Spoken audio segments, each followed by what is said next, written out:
શ્યામ કુમારના નમસ્કાર। આજના વિડીયોમાં આપનું સ્વાગત છે। તો ચાલો દરરોજની જેમ આજે પણ મેળવીએ ઉપયોગી જાણકારી, પણ ચેનલને સબસ્ક્રાઇબ કરવાનું ભૂલતા નહીં।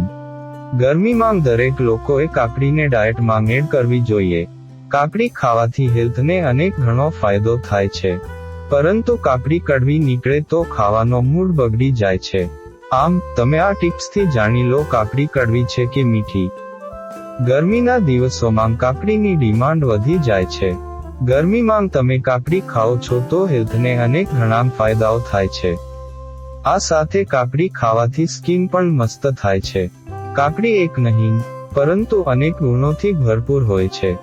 આમ દરેક લોકોએ ગરમીમાં કાકડીને ડાયટમાં એડ કરવી જોઈએ, પરંતુ ઘણીવાર કાકડી દુકાનમાંથી કે લારીમાંથી લઈએ ત્યારે કડવી આવતી હોય છે। કાકડી કડવી હોય તો ખાવાની મૂડ ખરાબ થઈ ગયા છે। કાકડી કડવી હોય તો આપણે ફેંકવાનો વારો આવે છે। તો આજે અમે તમને કેટલીક એવી ટિપ્સ વિશે જણાવીશું જે તમે કાકડી લેશો ત્યારે જ ખબર પડી જશે કે મીઠી છે કે કડવી। દેશી ખીરા સ્વાદમાં મીઠા હોવાની સાથે સાથે સ્વાસ્થ્ય માટે પણ અનેક રીતે ગુણકારી છે।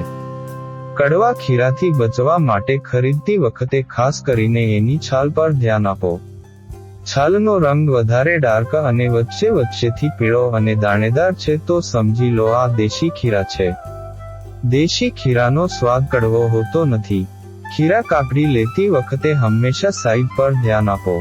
ખીરા કાકડી લેતી વખતે ધ્યાન રાખો કે વધારે મોટી સાઈઝની તેમજ એકદમ નાની સાઈઝની લેશો નહીં। હંમેશા મીડિયમ સાઈઝની ખીરા કાકડી લો। આ સિવાય વધારે મોટી અને પાતળી કાકડી લેશો નહીં।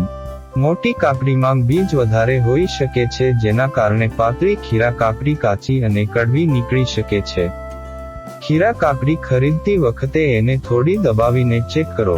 ખીરા કાકડી મુલાયમ વધારે છે તો અંદરથી બીજ વધારે નીકળી શકે। આ સાથે જરૂરિયાત કરતાં વધારે પાકી ગયેલી કાકડી અંદરથી બગડેલી હોઈ શકે છે। આ માટે કડક કાકડી લેવાનો આગ્રહ રાખો। ખીરા કાકડી લેતી વખતે સામાન્ય પીળા રંગની લેશો નહીં।